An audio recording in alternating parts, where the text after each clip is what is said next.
Good day and welcome back to Below the Curve Gaming. So we've a new battle report for you today and something a wee bit different in that it is the might of the Panoceania Military Orders against the brutal O12. As you can see on the board, we have some new scenery that Ben has been frenziedly painting up. So this is Micro Studio. It's their Asian/Japanese themed wall set. We have one of the subway entrances. We have two of the shrines. And even though they've been in the last battle report as well, I'll just mention again that we have their pre-painted Asian, I believe it's the Kyoto district buildings as well. So today's scenario is Power Pack. Now this one's got quite a bit to it, so bear with us. It has antennae and consoles, and at the end of the game, if you have activated the same number of antennae as your opponent, then you get 1 victory point. But you have to have activated one. If no antennae are activated, no victory points. If you've activated more antennae, you get 2 points. If you control the enemy console, which results in you having got across the table into silhouette contact with it, then that's another victory point. And if your console is not controlled by the enemy at the end of the game, you get 3 victory points. Then there's the 2 classified objectives, so a wee bit different as well. Now, there's a saturation zone that runs down the middle of the table, 8 inches off each side of the central line, so it's 16 inches deep. Now that obviously means that your firing through it is diminished by 1 burst, which can really hamper certain weapons, and one-shot weapons in a fire team like Panzerfausts, or heaven forbid the contender if it's the JSA, would find themselves in a real sticky spot. The deployment zones are also quite strange. They are 16 inches deep and they are 12 inches across, and you have 2 of them. So you have one in this corner and one over here in this corner. And then obviously around here you have one sort of here and one here, which means that your console's sort of in a no man's land area.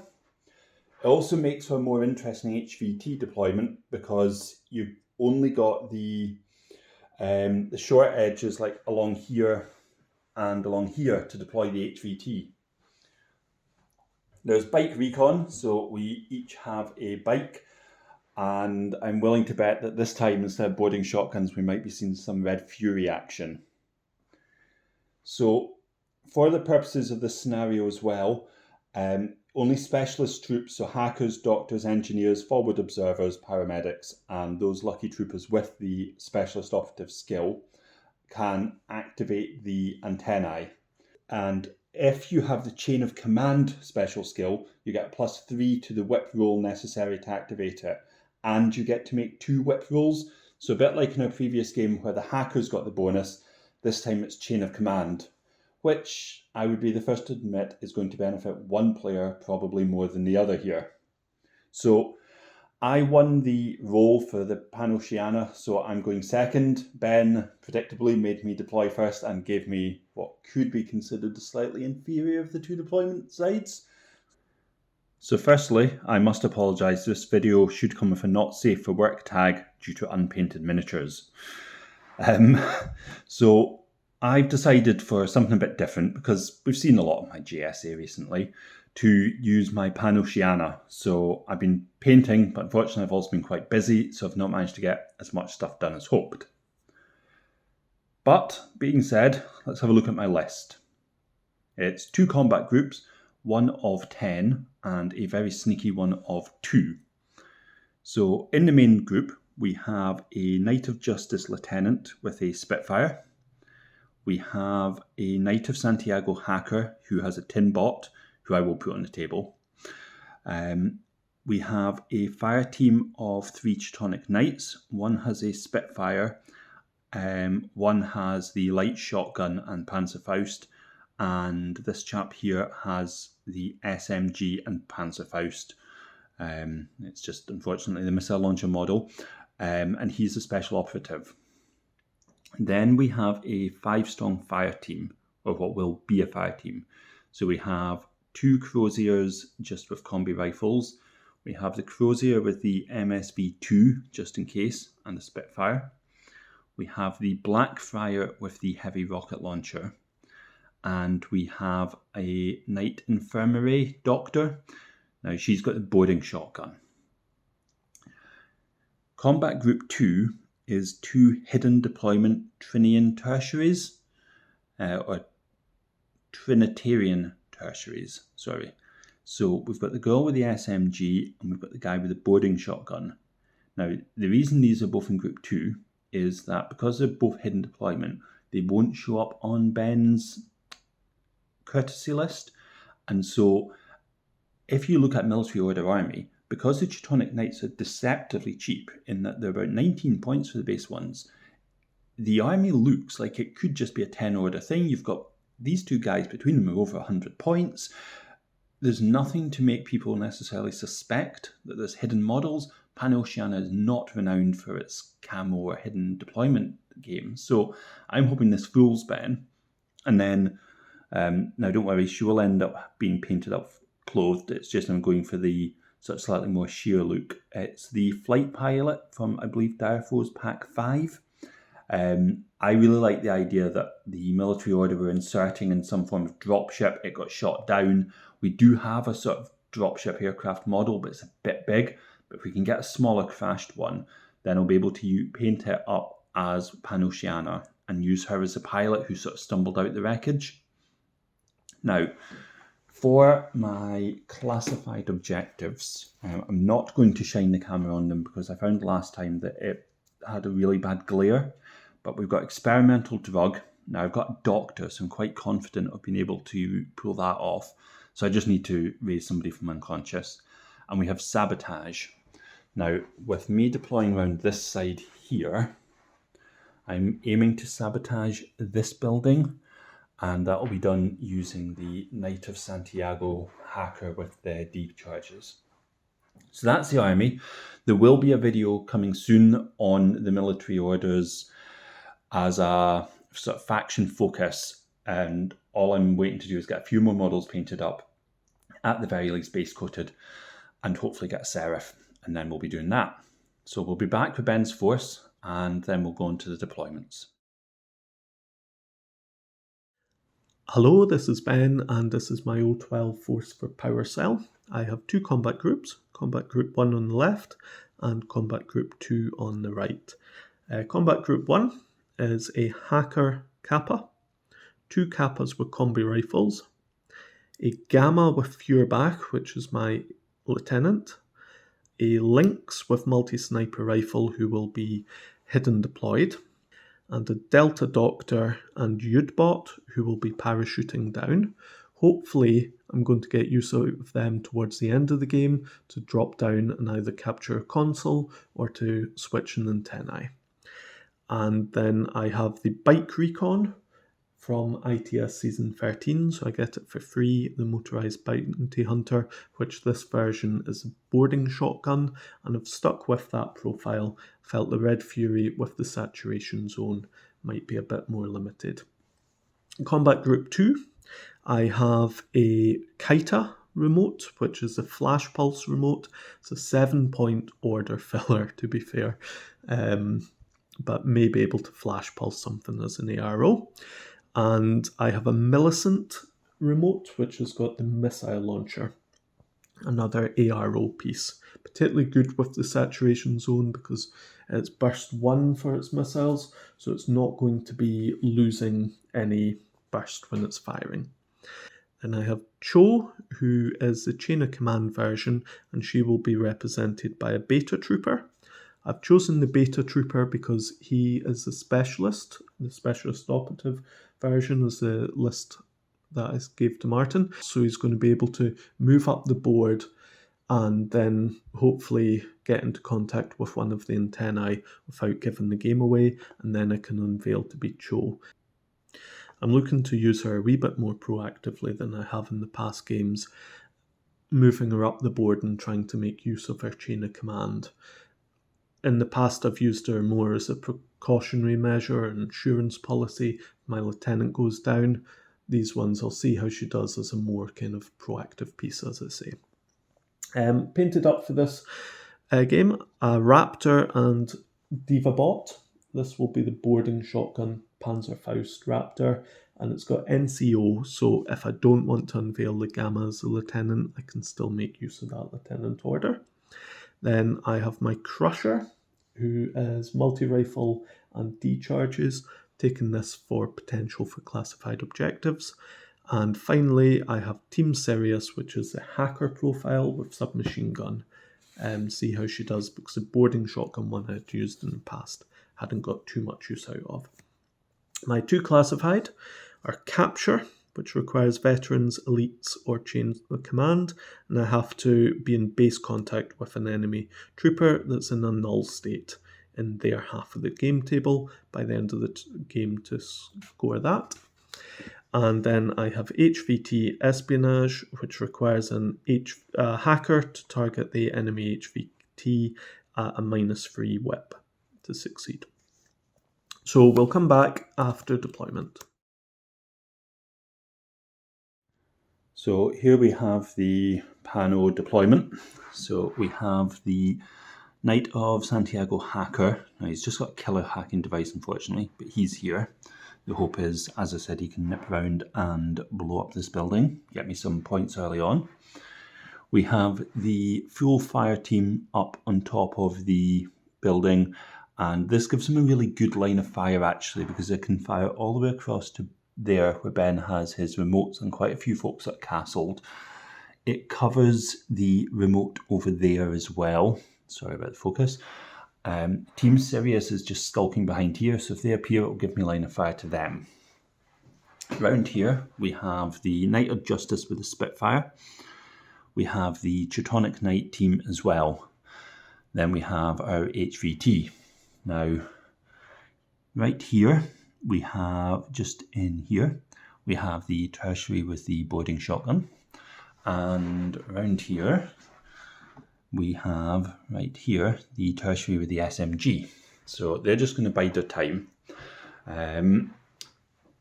What we're facing down is a Raptor with a Diva Bot here. We have the Maleficent with the missile launcher up here. Around here, we've got all manner of stuff going on. So we've got a Kappa with a combi rifle. We have Ben's authorized bounty hunter. Now, he took the boarding shotgun. I went for the Red Fury. We've got the Gamma with the Furibach here. Now, this thing has +1 burst.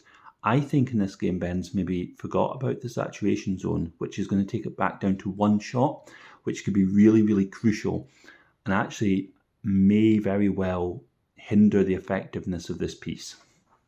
We've got another Kappa here. We have an advanced deployed Crusher forward observer. That thing will need taken care of quickly. Team Sirius, and they've got a hacker this time. Previous games it's been a forward observer, but Ben's clearly trying something new. Around here we have what I believe is a Kappa hacker. We have his ever reliable Beta. And then we have, I believe it's a Yita, which is a Kaita, sorry. It's a sort of utility bot. It'll be very cheap. It's got a flash pulse. And then we've got Ben's HVT here. So very quickly, the plan is to move up the Knight of Santiago, take down the building. I'm fairly confident in the Knight's ability to handle these troops around here. But we have the Bounty Hunter. The Red Fury's of limited use because they're shock immune, but it's still effectively a Spitfire. She'll back him up. She rolled up +2 armour. We've got the fire team to provide some form of covering fire. Ho ho ho. And hopefully keep Ben pinned down. And up here, we're just going to go for the big right hook for the biggest knights. I mean, the Justice Knight is BTS 9, so I'm kind of hoping that will get me through any hacking shenanigans that he may have. We've got a pair of Spitfires here, and we're just going to go for some sort of mid-range horror. I've got Panzerfausts on 2 of the Teutonic Knights, so if I have to, those could put a bit of a dent in the Gamma, and certainly in the Maleficent. The Tertiaries will wait until something reveals itself, and then we'll boarding shotgun and the other tertiary will wait till the absolute last minute, and then she will reveal herself, and hopefully if that's in turn 2, then in turn 3 I can move forward and take the antennae because they're both forward observers. So that's my force, that's my deployment. So now just to see what Ben's got.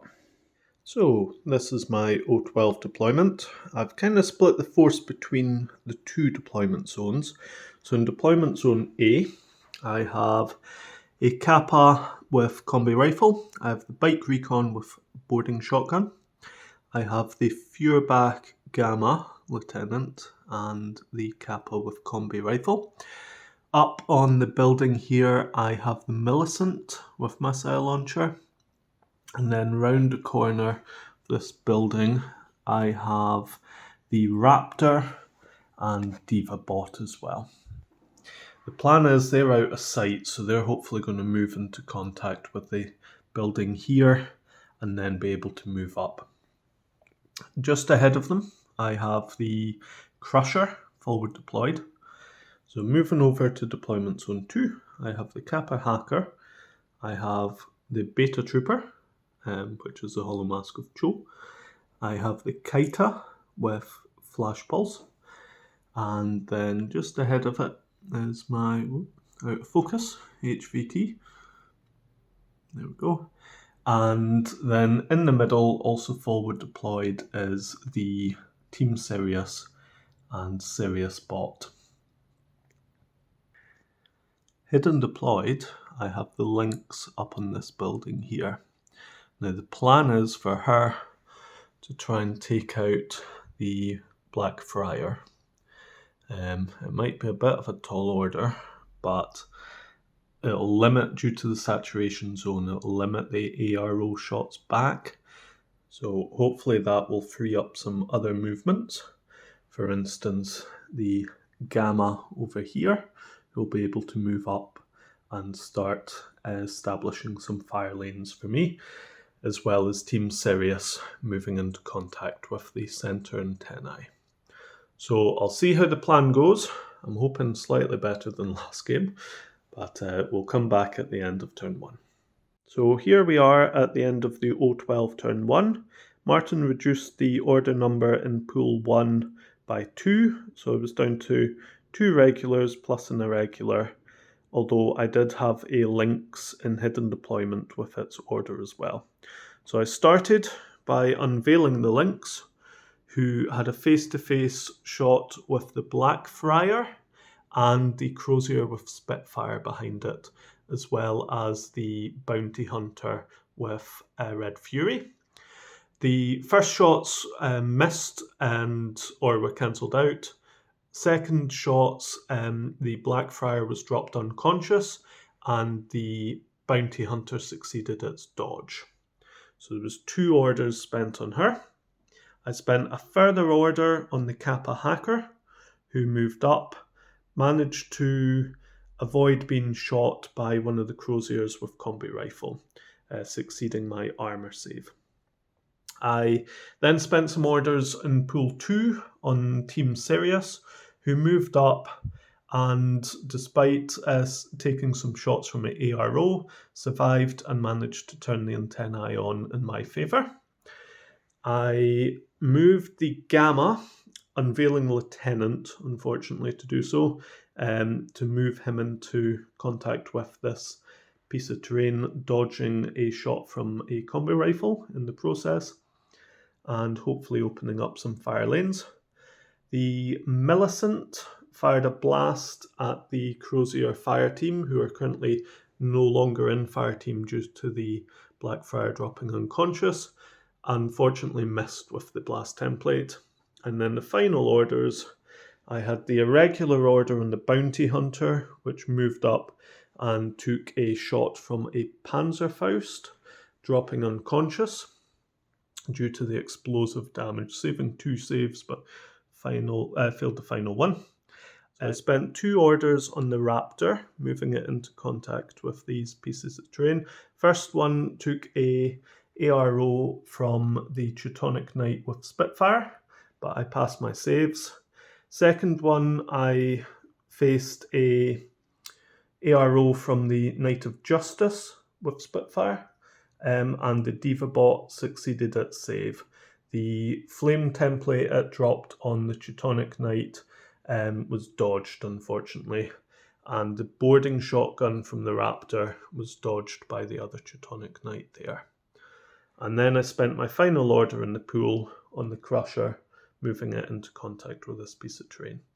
So we'll come back at the end of the Pano turn 1. So it's the end of the Military Orders' first turn, and it was going really, really well until one incredibly ill-advised decision. So firstly, the Knight of Justice piled up from here. He moved up, spending 2 orders, shrugging off a few AROs and cutting down the Raptor.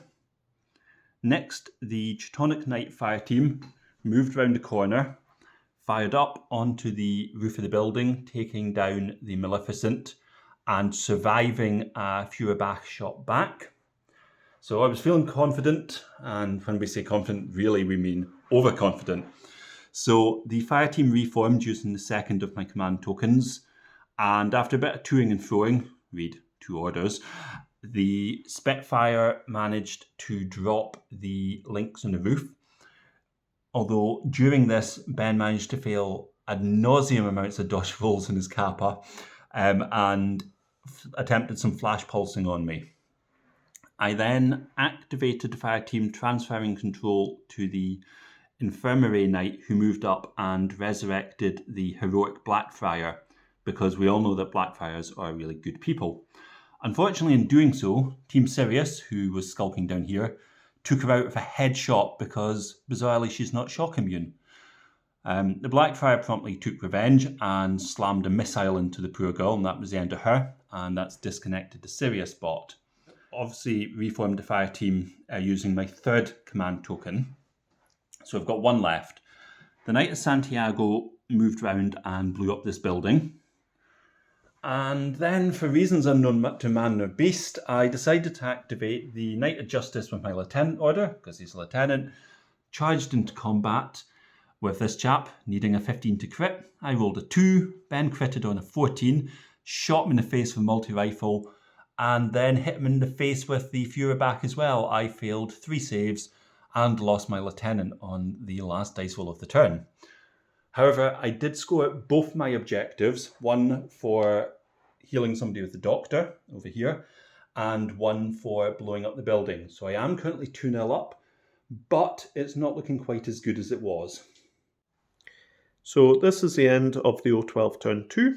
I started with the Gamma, who I spent the Lieutenant order on, who moved up and fired a shot at the Teutonic Knight, who successfully dodged. Right. So I spent a 2nd order to move into contact with the Shrine and take some shots at the fire team. The 1st order worth of shots I missed against the Blackfriar, who missed back. The 2 combi rifle armed croziers fired, one of which critted on a 6, and I, despite having armor 9 for being in cover, managed to take 2 wounds and drop to no wound incapacitation. I then used a 2nd order and we both missed again, I think actually hitting the same number and cancelling each other out. And then the final order, I fired the burst mode of the Furibach, which I hadn't thought of before, firing a shot at each, taking out the Blackfriar and dropping one of the croziers unconscious, which has broken the fire team again. I then did a coordinated order on the 2 Kappas. Unfortunately, one of them dropped unconscious due to the Spitfire, which has taken out my last hacker. I've spent an order on the Kaita, which tried to move up, but was dropped unconscious by the Crozier with Spitfire. And my final orders were over on the Crusher, who tried to take out the Teutonic Knight. Unfortunately, the Teutonic Knight dodged a wee bit closer. However, if he dodges any further, he breaks his fire team because they'll be out of control range. So we did a face-to-face roll, and thankfully I saved the shot from the pistol with my multi-rifle rolling very low. So that is the end of the O12 turn 2. Haven't completed any objectives as yet, although I do have an antennae turned on in my favour. So it's the end of the Pano turn 2. It's been quite exciting, although Ben would tell us that's a subjective term right now. So the Teutonic Knights moved up, and after a very false start, have managed to drop the Crusher in contact. There was one horrible moment when I had very briefly placed him pretty much in a conga line, then realised Ben had the magical word nanopulsar attached to his profile. That was generously remedied, and unfortunately the poor Crusher has been sent back to Police Academy. Then the Knight of Santiago was able to move around unopposed, and he was able to thankfully activate the comms array because I only had 6 orders, and by this point I was running very low.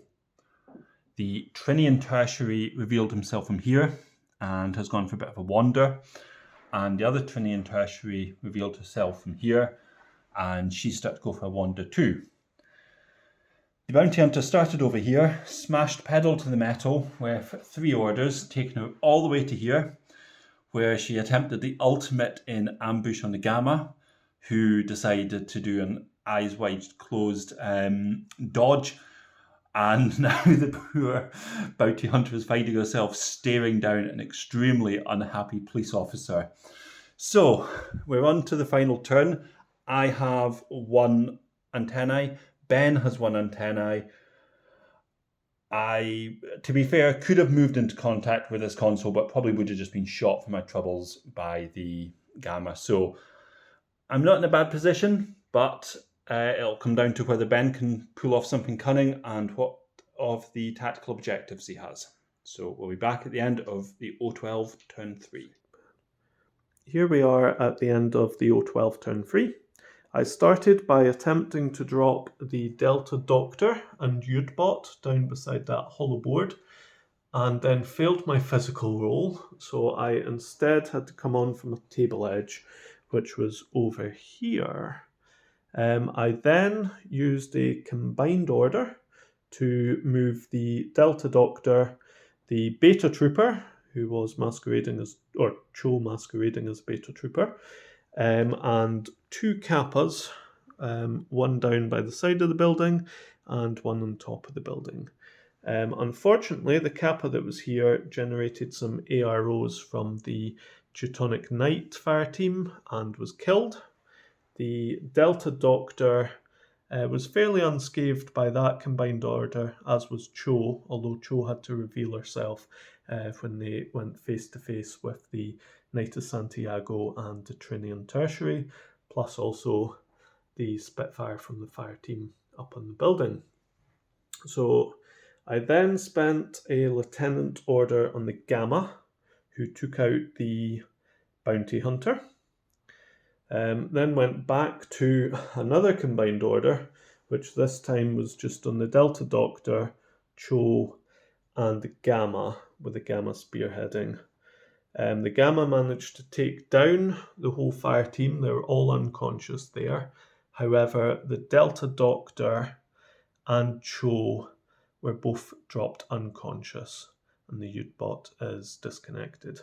Unfortunately, that removed any possibility I had of taking out the Knight of Santiago and scoring for that antennae, which he's taken a wound but still in the game. And there's the Trinian Tertiary who's snuck behind that building there. My final 1 order was spent on the Gamma to move him forward. He took out the Tertiary that was there and then was able to plant himself, hopefully protecting this antennae as well. So we will come back at the end of the Pano turn 3 and see if my last gasp attempts to salvage something have been enough. So the end of the Pano turn 3, it was an incredibly quick turn. So I used my final command token to bring the Trinitarian Tertiary, I keep getting her name wrong, into the main pool, and she made a mad dash, trusting in her mimetism to get her to here. Now you'll notice there's a distinct lack of a young lady with an SMG, but there is 2 empty order tokens. And that's because, predictably, Ben saw straight through the mimetism with the Gamma and hit him in the face with 3 explosive, one shot, 3 saves, didn't pass. So this then meant the Teutonic Knights were going to have to do all the heavy lifting.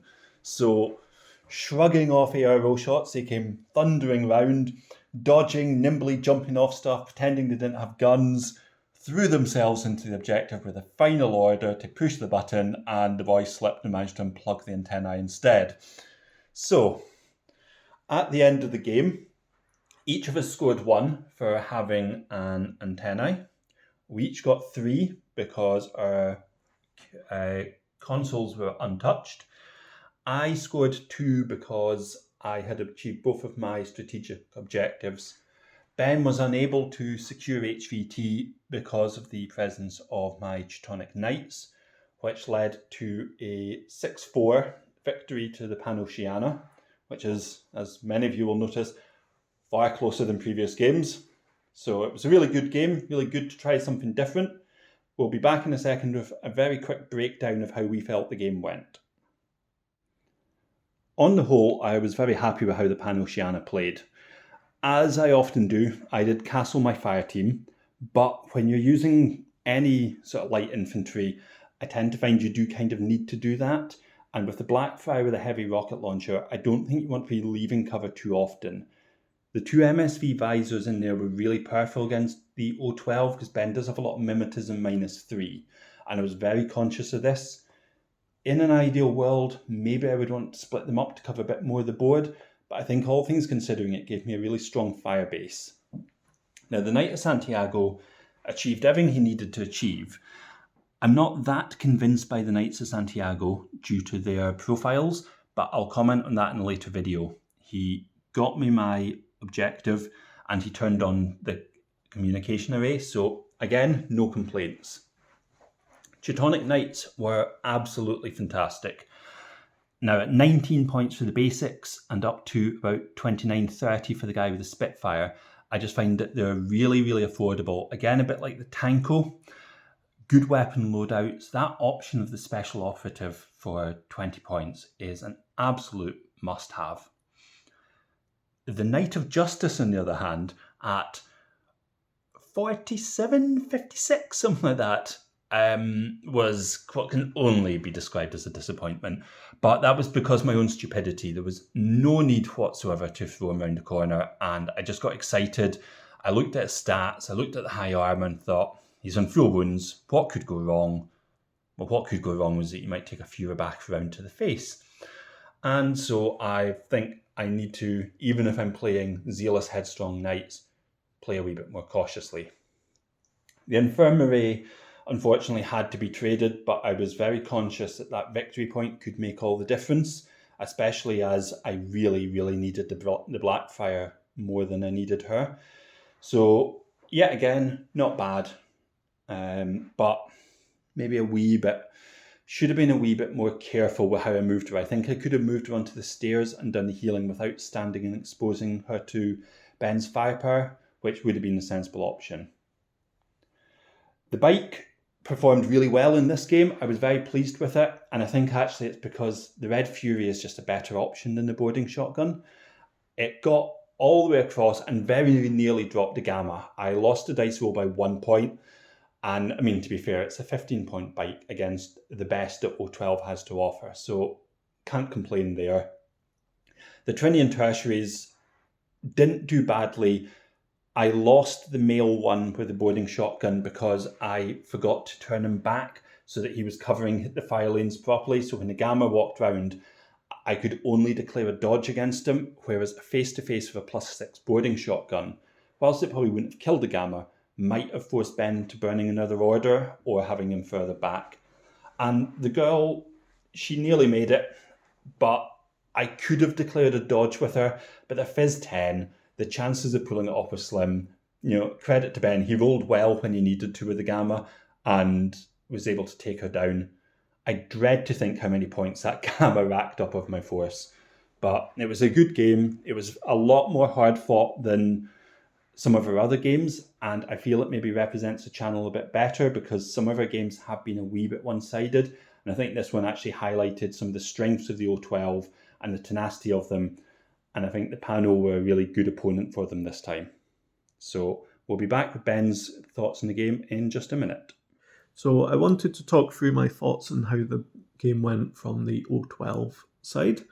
Firstly, it was not as bad a disaster as the previous game, which is always something positive to take, I suppose.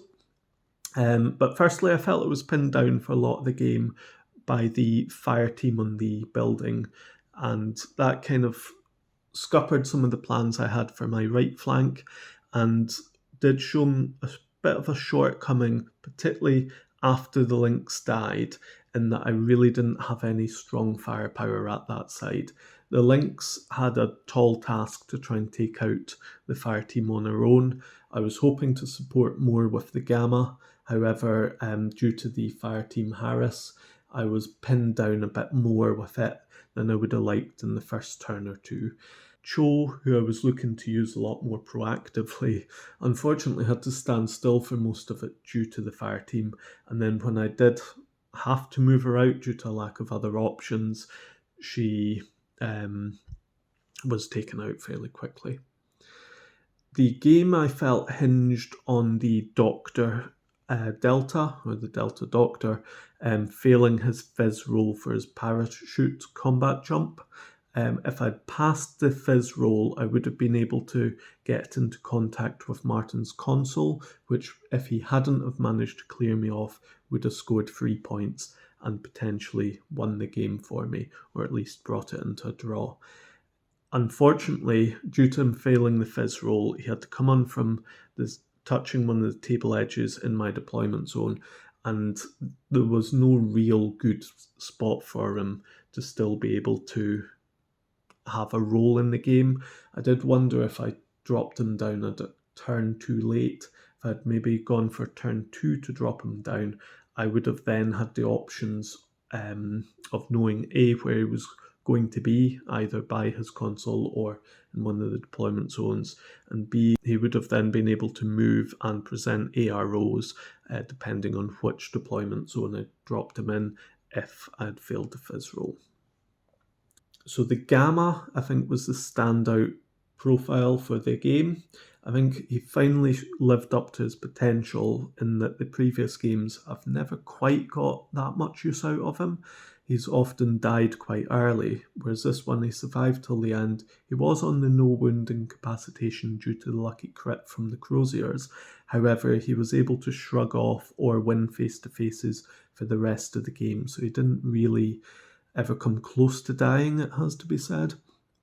The Millicent remote with the missile launcher I thought was quite an interesting one. It did offer quite a headache to Martin, and he did manage to take it out, but it felt a bit like his fire team was pinning my stuff down. The Millicent was offering an ARO versus a lot of the board, and it did prove to be quite a deterrent, so something I'll bear in mind. The Raptor, I was quite happy with how they worked, and then they died.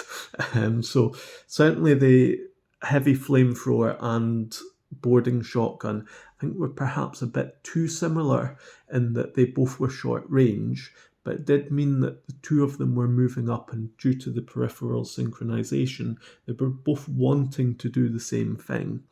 Whereas if I'd maybe gone for the multi-rifle or maybe a slightly longer range gun on the Raptor, I might have found that the Raptor wanted to do a long range shoot, whereas the Diva bot would be out of range for its heavy flamethrower.